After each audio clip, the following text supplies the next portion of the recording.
Hablaremos esta noche de ciertas opiniones que se tenían en la antigüedad clásica acerca del oro. Del oro. Empecemos por Claudio Eliano, que era un retórico romano del siglo II antes de Cristo, la época de la República, que había escrito un libro llamado De Natura Animalium. Sí. Allí describió a los buitres que habitaban entre las rocas estériles de la Bactriana, así se llama. Dijo que esos buitres tenían garras de fierro, que se encargaban de separar el oro del granito, una prolijidad generalmente ajena al buitre, y guardaban con feroz celo los tesoros que reunían y los resguardaban de la codicia de los humanos. Claro. Que parece que es evidente incluso para animales tan necios como los buitres. Plinio el Viejo se mostró escéptico con respecto a los buitres, pero presentó en cambio en su Historia Naturalis el caso de las hormigas recolectoras de oro. Claro, esto naturalmente es mucho más científico. Plinio escribió, tengo aquí lo que escribió Plinio. En la región septentrional de la India viven hormigas cuyo tamaño es como el de un lobo.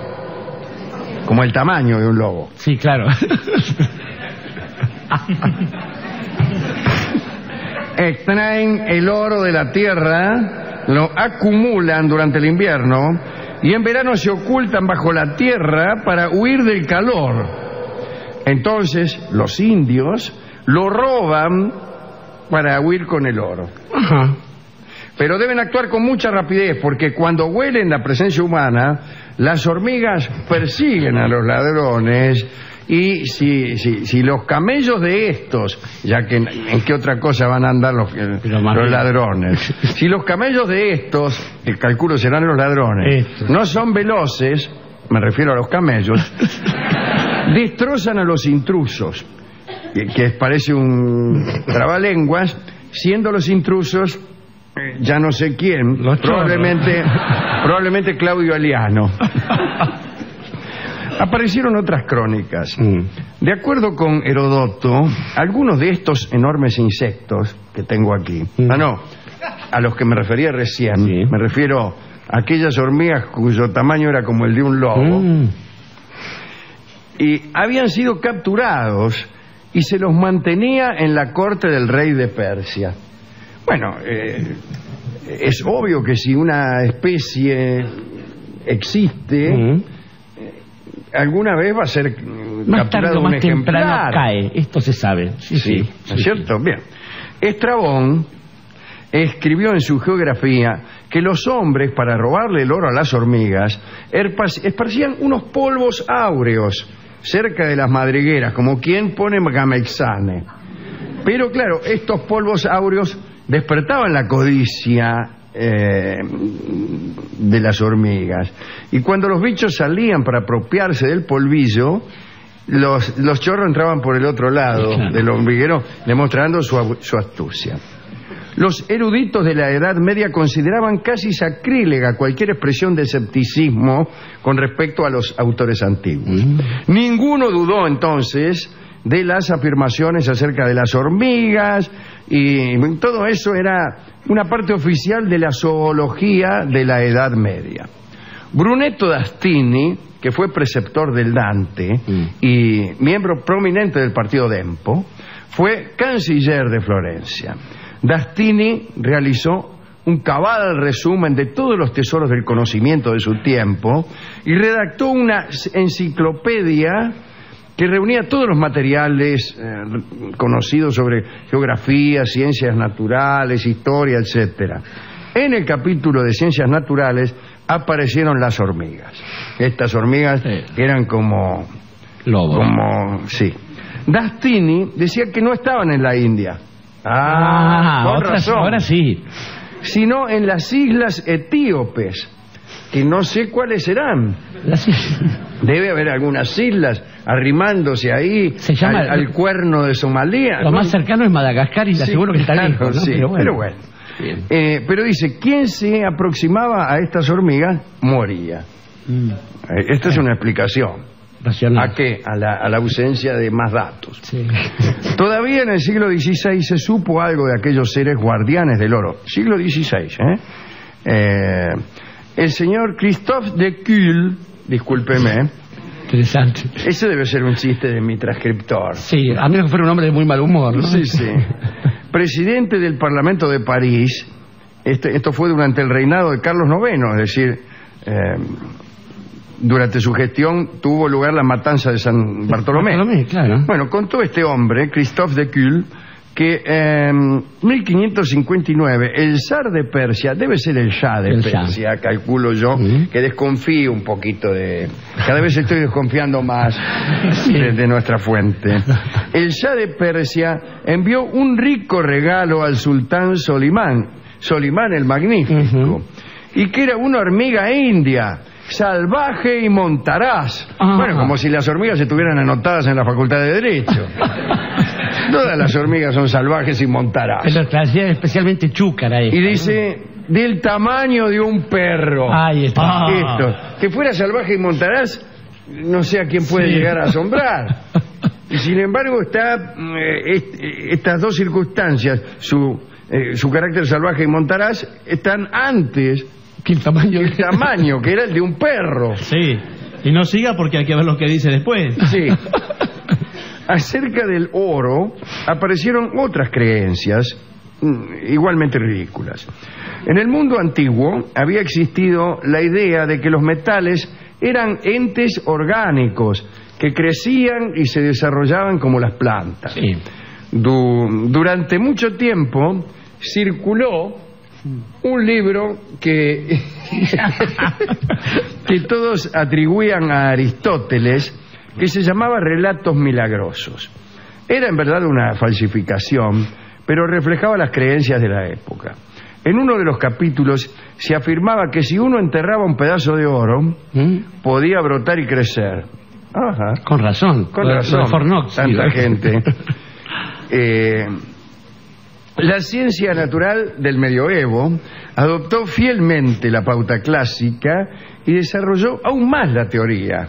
Se decía que había en la Tierra oro en estado blando, el famoso oro Armando, semilíquido, y que ciertas plantas, especialmente la vid, hundía sus raíces en el oro fundido y absorbía ese metal. De modo que el oro se elevaba por las ramas, pasaba a las hojas y también a los frutos. Debía ser vino blanco lo que daban, ¿no? Sí. Porque si no... De este modo también se creía en la antigüedad clásica que había unas manzanas de oro en el oeste de Europa, en las Islas Baleares.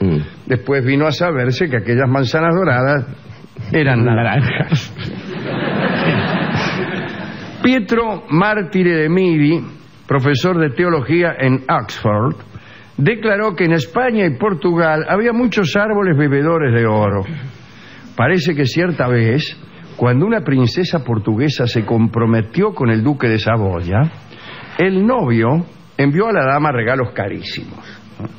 La corte de Lisboa, que andaba un poco escasani de dinero, respondió a tal magnanimidad con algunas curiosidades, no tan caras, pero extravagantes. Entre ellas 12 negros, de los cuales uno era rubio. Ricitos de oro.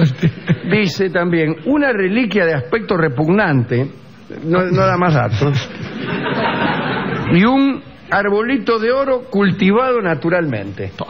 Ya vos. La mayoría de los autores ha afirmado que la vid era el vegetal más aficionado a la dieta áurea. En Francia, una vid de oro fue hallada en los viñedos de San Martín de Le Plain. Fue enviada al rey Enrique IV, que enseguida mandó a investigar esa extraña planta. Allí termina el inciso, o sea que no se sabe cuál fue el resultado de estas investigaciones. En Hungría decían que el oro natural crecía a modo de enredadera y que servía para fabricar anillos. El rey Luis XI de Francia bebía oro para curarse del baile de San Vito. Mirá vos. y hacían fundir con ese objeto alrededor de 96 doblones por mes. Bueno, había tener el estómago. Tenía acidez estomacal seguro, claro. El oro era como una acidez. Es rico pero cae pesado. Sí. El oro húngaro siempre tuvo mucha reputación, ¿no? Algunos dicen que se lo utilizaba como remedio contra la ictericia. Bueno, los médicos consideraban lógico que la enfermedad que te tornaba amarillo fuera curada mediante un metal amarillo. Es decir, a esto le llamaban pensar. Es uno de los principios de la llamada magia simpática. Sí, las ofensas inferidas a un tigre son rayadas, decía Borges, porque alguien decía, el infierno es infinito porque infinitas son las ofensas inferidas a Dios. Y Borges decía, esto es como decir que las ofensas inferidas a un tigre han de ser rayadas. Dicen que las verrugas del rey Luis XIV fueron eliminadas con aceite de oro. Qué difícil, aceite de oro, hay que exprimir el oro. Sí. En 1726 se acuñaron en Francia unas nuevas monedas de oro y los especialistas en belleza aconsejaban a las damas frotarse los labios con esas monedas. Pero conocida la cantidad de bacterias que una moneda lleva encima, conocida mucho tiempo después, me imagino, claro. Se consideró la posibilidad de que las monedas pudieran perjudicar al paciente, de modo que mezclaron limaduras de oro en el alimento de las gallinas, en el maíz, y cuando llegaba el momento de matarlas, bueno, la carne se suponía que había absorbido las virtudes del metal y te comías una piola gallina. El pollo bien doradito al horno. El pollo sí, para mí bien doradito. No quiero imaginar los huevos, digo, así con otra. Esto nunca fue la eficacia de este método nunca fue comprobada. Sí se comprobó un considerable aumento en el nivel de mortandad de las gallinas en los gallineros reales, ¿no? Sí, se le morían. Pero la gallina no te lo come el oro. Lo mezclaban con el maíz. Claro. O mejor con el rabacillo. Exactamente. Una va, picotea y yo qué sé yo. Ya cuando quiera acordar lo tiene adentro, como dijo una prima, pero... Sí. Sí. Pero...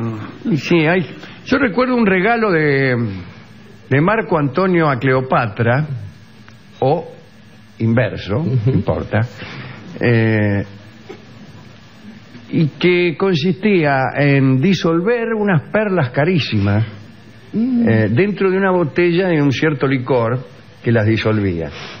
Entonces gastaron, pero no sé cuántos estercios en esas perlas, nada más que para compadrear.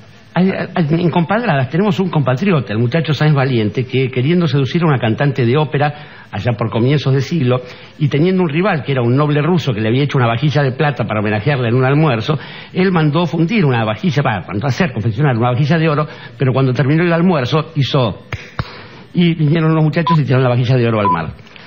Fue atropellado por un auto en la esquina de Corrientes y Montevideo, mendigando unos 30 años después de esto, Sáenz Valiente, ¿no? Un hombre que poseía buena parte de la pampa húmeda, igual que todos los miserables hechos, pero bueno, un caballero igual, ¿no?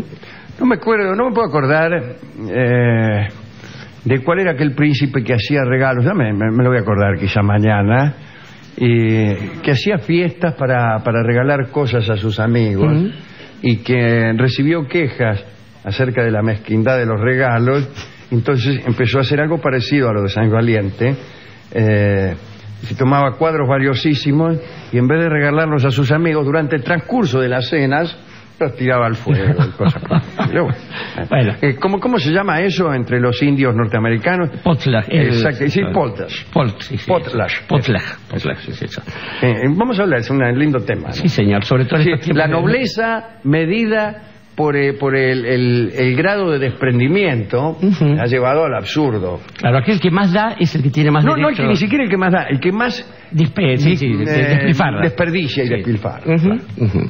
Casi siempre es la destrucción de bienes. Sí. No el traslado de bienes, no el traspaso, sino la destrucción lisa y llana de cosas valiosas.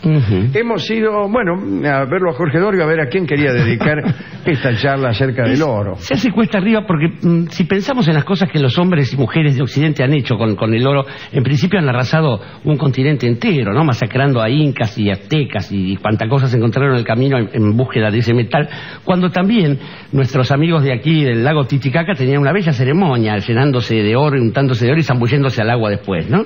Bueno, no sé si en el lago Titicaca o dónde. Bueno, pero... Es la del Dorado, el hombre que se hacía milanesa. Pero... milanesa áurea. Decía que todo eso para que algunos se pusieran oro en los dientes. Después pensaba en el oro enterrado de Fort Knox, que también los norteamericanos esperan que crezca, especulando mientras tanto con la dominación del mundo. Pensaba en la piedra filosofal de la que usted ha hablado tantas veces, pero sobre todo en el oro como palabra. Creo que a partir del valor que se le ha dado históricamente al oro, que algunos asocian con las deyecciones, ¿no? Freud nos perdone, el oro ha adquirido esa especie de condición, sobre todo de adjetivo, la cosa áurea, ¿no? Tenemos el oro negro, que vendría a ser el petróleo, el oro blanco, que fue el algodón, el oro de los tontos, que es esa pirita que anda por ahí. El oro de los árabes, que es la palabra. Es la palabra, justamente, y hasta ahí quería llegar, porque justamente se dice que cuando una palabra es áurea, dicen los amigos de Arabia, seguramente eso responde a una nobleza mayor que consiste en tener de oro el corazón. Y Corazón de Oro es el valsecito que escucharemos en una versión casera realizada por el prodigioso bandoneonista Roberto Di Filippo. Adelante.